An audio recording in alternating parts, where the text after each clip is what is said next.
থাকে তাহলে ভালোই হইব, প্লাস লোক সমাগমও মোটামুটি আশা করি যে হইতে পারে।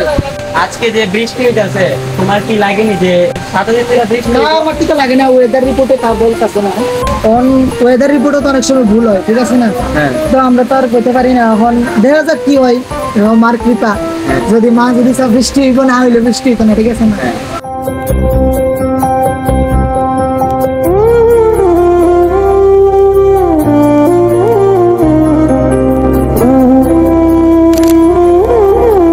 So hey guys, welcome back to the my new video guys. আজকে হলো সেই দিনটা যে দিনটাতে গাইস আজকে চতুর্দশ দেবতার মন্দির থেকে 14টা ঠাকুর স্নানের ঘাটে নিয়ে যাবো। কালকে হলো মেলা, তো আজকে মানে এটা একটা নিয়ম মনে হয়, মানে আজকের দিনটাতে সব 14 জন মানে দেবদেবীদের নিয়ে স্নানের ঘাটে নিয়ে স্নান করাইবো। তো এই ভিডিওটার ভিতরে তোমরা সবকিছু তুইলা ধরুন, কিভাবে তারা কি তা করে 14 জন দেবদেবীদের নিয়ে যা, তারপরে কিভাবে স্নান করা, তোমরা এই ভিডিওটা সব টোটালি A to Z পর্যন্ত দেখাবো তোমরা।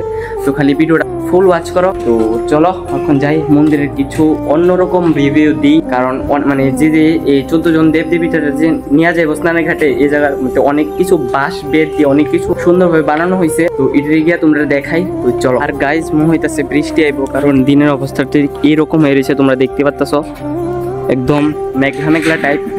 তো চলো মন্দিরটারে গিয়া মানে যে যে সামগ্রী বানানো হয়েছে, আমরা ঝুমকাইছি তো অনেক কিছু সামগ্রী দেখছি, এটি তোমরা দেখাই। তো চলো।